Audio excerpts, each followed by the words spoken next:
Hello बच्चों, आइए हम प्रश्न देखते हैं। प्रश्न है हमारा, निम्न में से कौन सा प्रमाण लेमार्क के उपार्जित लक्षणों के वंशागत होने के सिद्धांत का समर्थन नहीं करता है।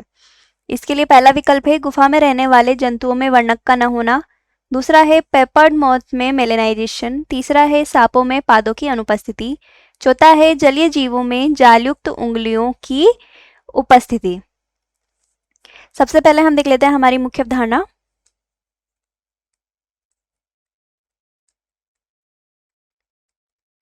जिसमें हम देखते हैं हमें सबसे पहले यहाँ दिया है लेमार्क का सिद्धांत। लेमार्क ने जो एक सिद्धांत दिया था वह था उपार्जित लक्षणों की वंशागति का सिद्धांत। इसके अंदर लेमार्क ने यह बताया था कि जो लक्षण होते हैं उसको जीव बाहर से उपार्जित करते हैं, यानी कि बाह्य वातावरण से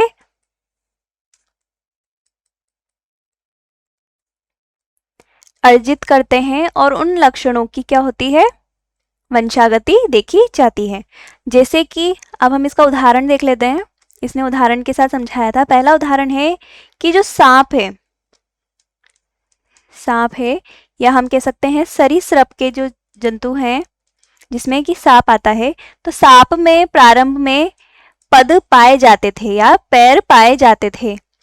तो धीरे धीरे वर्तमान में क्या हुआ, जैसे जैसे सांपों ने वृद्धि करनी चालू की उनमें जो पद थे वह अनुपयोगी हो गए, क्योंकि सांप कैसे थे, वह रेंग कर चलने वाला जीव है, तो इसमें पद जो है अनुपयोगी है।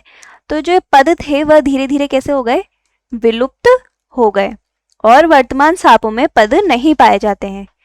अब इसी तरीके से हम देखते हैं आगे हमें जो विकल्प दिए गए हैं। पहला विकल्प है हमारा गुफा में रहने वाले जंतुओं में वर्णक का न होना। तो जो वर्णक होता है वो होता है किसकी वजह से, सूर्य की उपस्थिति में जाने के कारण। जब सूर्य की उपस्थिति में या सूर्य के प्रकाश में नहीं जाते हैं तो जो गुफा में रहने वाले जंतु हैं उनमें वर्णक की कमी हो जाती है और यह लंबे समय तक रहने के कारण देखी जा सकती है। तो यह जो सिद्धांत विकल्प है वह लेमार्क के उपार्जित लक्षणों का वंशागति के लक्षण का क्या करता है, सिद्धांत का क्या करता है, समर्थन करता है, इसलिए यह विकल्प गलत हो जाता है।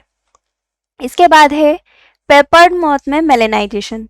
तो पेपर्ड मॉथ में मेलेनाइजेशन जो था इस बात को बताया था प्राकृतिक चयन के द्वारा। किसने, डार्विन ने। उसमें इसने यह बताया था कि जब औद्योगिकीकरण प्रारंभ हुआ,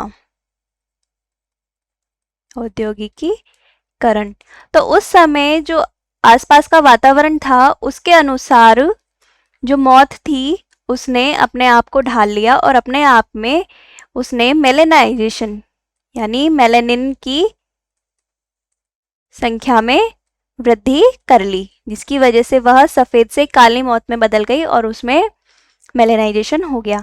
तो यह जो कथन है कि पेपर्ड मॉथ में मेलेनाइजेशन, यह प्राकृतिक चयन को दिखाता है, ना कि लेमार्क के उपार्जित लक्षण के वंशागति के सिद्धांत को। तो यह विकल्प सही है। इसके बाद सांपों में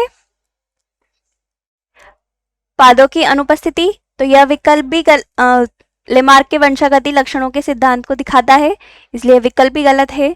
जलीय पक्षियों में जालयुक्त उंगलियों की उपस्थिति, यह भी लेमार्क के सिद्धांत की व्याख्या करता है, समर्थन करता है, इसलिए यह विकल्प भी गलत है। तो हमारा जो उत्तर है वह होगा विकल्प बी। आशा है आप उत्तर समझ गए होंगे। धन्यवाद।